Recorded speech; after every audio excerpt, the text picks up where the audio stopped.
few weeks ago, I made Joost's condensed guide to your fellow guildies. This is a roster on our forums with every person's name and their class color in a bar, nice and visible, and all of this in a big roster to display who's who within our guild. So you start out with the guild master being me, the officers, the veterans, the big block which is members, and then the small block which is initiates. Every single person within our guild, so every single block with a name in it and a color, needs to have a nickname, in my opinion. Now, I can assign nicknames for everyone in our guild, except one. Myself. I think it's not fitting if I just decide what my own nickname is. Wouldn't be proper. So I'm going to let you guys decide what my nickname is going to be on our forums. I'm going to give you guys a few suggestions. There is the boss. There is Captain Mulgore, because I am a Tauren with, throwing shields in people's faces. And there might be a few others. Look out for this on the front page of our forums. It is the weekly question.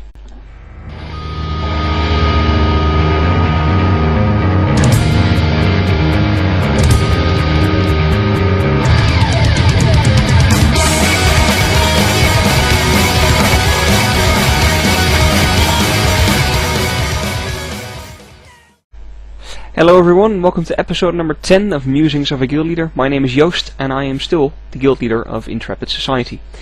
Right, let's jump right into it. I have good news and I have bad news. And you know what, let's start with the good news. Last week, obviously, release of Cataclysm, lots of stuff happening, really tons and tons of stuff happening. But most importantly, let's start at the beginning, let's start at the actual release. We're talking 1 minute past midnight. Everyone gets the little yellow line of text in their chat log saying Cataclysm content is now available, please relog to enable it. Obviously the entire server is online. The entire server decides let's all relog at the same time.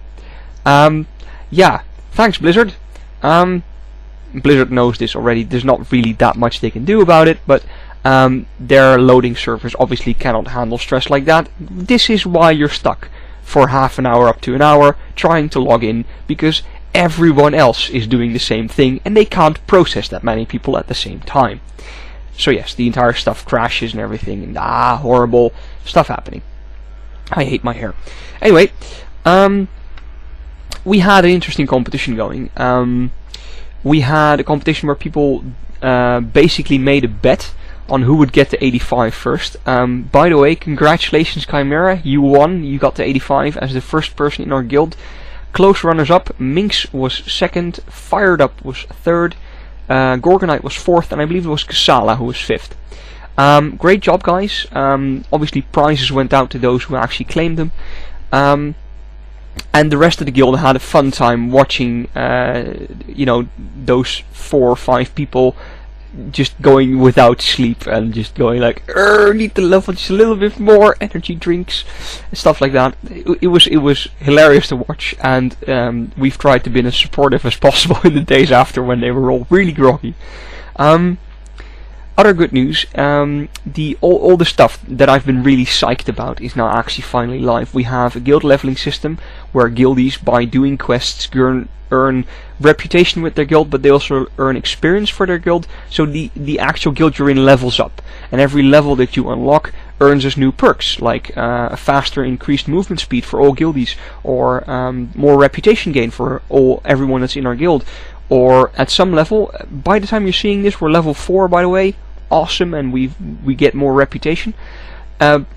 Possibly next week, so not now, but when you're watching this, but the week after, so episode 11 roughly, we'll have unlocked the thing where we actually gain 5% of all the looted gold that guildies earn. Bonus, so extra, so whenever you kill a mob, right, an extra 5% gold is generated, goes directly into our guild bank, we get some more revenue going. Because we've already enabled the system where everyone can just repair with guild funds. I've set the system so you can repair for up to 500 gold per character per day, which of course is never going to happen, and by the time I'm saying this, no doubt a few guildies of mine will be jumping off cliffs just to prove that I'm wrong, and they can actually spend 500 gold on repairs every single day, you bastards, and I demand screenshots when you do it. Anyway, the reason we're doing this obviously is, one, it's service to our guildies, They deserved it, they're in the guild, they're awesome, and we should provide for them in this way. It's fun when you don't have to watch your repair bills on your own. Option number 2, we get an achievement for it. It's an awesome excuse to do stuff like this. Which brings me to guild achievements in general. We've earned tons of them over the past week. Starting off obviously with the fact that people are earning their achievement for getting to 85. We got Critter Kill Squad and Critter Geddon, which is ultimately kill 100,000 critters. Props goes to Fired Up and Minx, who took the lead in this one. Thank you guys. The sheep population in Uldum will never be the same, unfortunately. Tons of stuff happening on the PvP front as well. We got Gnome, Worgen, Renee and Human Slayer, I believe. We got some Tolbarad achievements as well. There's just tons of achievements rolling in, and something else that's happening as well, we're getting some dungeon achievements in. We got various teams running normal dungeons, so you know, the old school dungeons. We're getting a team of 4 or 5 people, sending them go to, let's do 5 of those, because after that we're locked out, we can't enter any more instances, and we're done in an hour. So we've done pretty much all of the old school heroics, or old school dungeons by now. After that we can move into Outland, do the ones in Cataclysm and everything. And we're getting some heroics down as well. Before I go on with heroics, a word of warning to indeed my fellow guildies and every single person on the internet. Heroics are actually heroic again. I'm serious about this. Do not go in expecting an easy fight. Stuff is freakishly hard. Okay? Take Throne of Four Winds, for example. Throne of Four Winds is the instance in Uldum where you're up in the air. There's lots of air elements flying about the place. And just as a fun thing, let's take the second boss as an example. Second boss is a big ass dragon. It's standing on a platform, and it basically dominates the wind. It controls the wind, and a big mechanic in the fight is that there's wind flowing across the platform, and when you're faced into the wind, so the wind is blowing in your face, you get a haste debuff, or an attack speed debuff, which basically renders you completely useless, unless you're like a tank or something, because a paladin tank doesn't need attack speed. Anyway, that's easy enough on normal, right? I mean, the tank goes and takes the wind in his face, and everyone else stands behind the dragon, nukes him down. All we have to worry about is his big breath weapon, which hits for quite a lot. And then you go into heroic, and you're thinking, well, he's just gonna hit harder, isn't he? Wrong. He summons tornadoes. And we all know tornadoes throughout the entire episode of us playing WoW. Whenever you're hit by a tornado, you're catapulted up into the air, you're rendered completely useless for about 15 seconds, then you drop down again, you take falling damage. That's bad enough, isn't it? Now imagine that happening to a tank. Yes, imagining it happened to a healer. Congratulations, your tank just died. Imagining it happened to a DPS, who is then catapulted off the platform for good measure as well. Right, now, one of these tornadoes sounds nasty enough, doesn't it? You're in for a treat. There's 20 of them on the frickin' platform. And they're all flying about.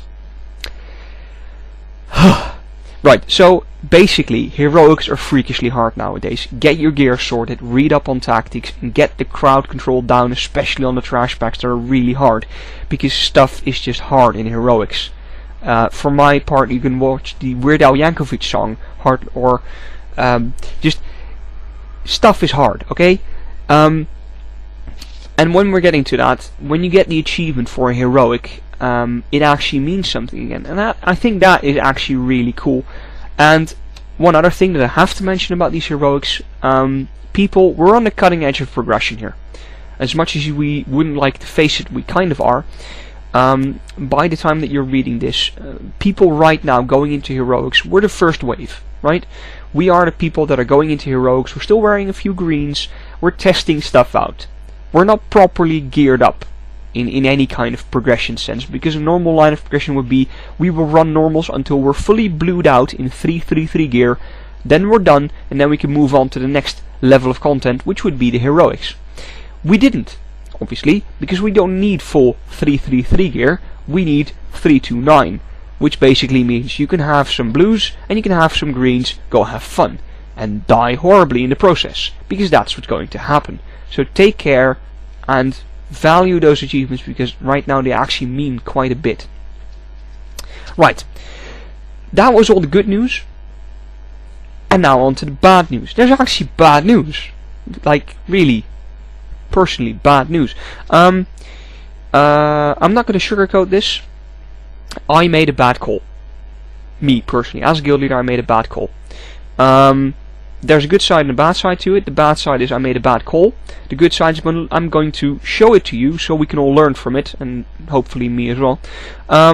Let's start with what the bad call actually was. Remember me a few episodes back talking about initiating a system where we would have guild crafters.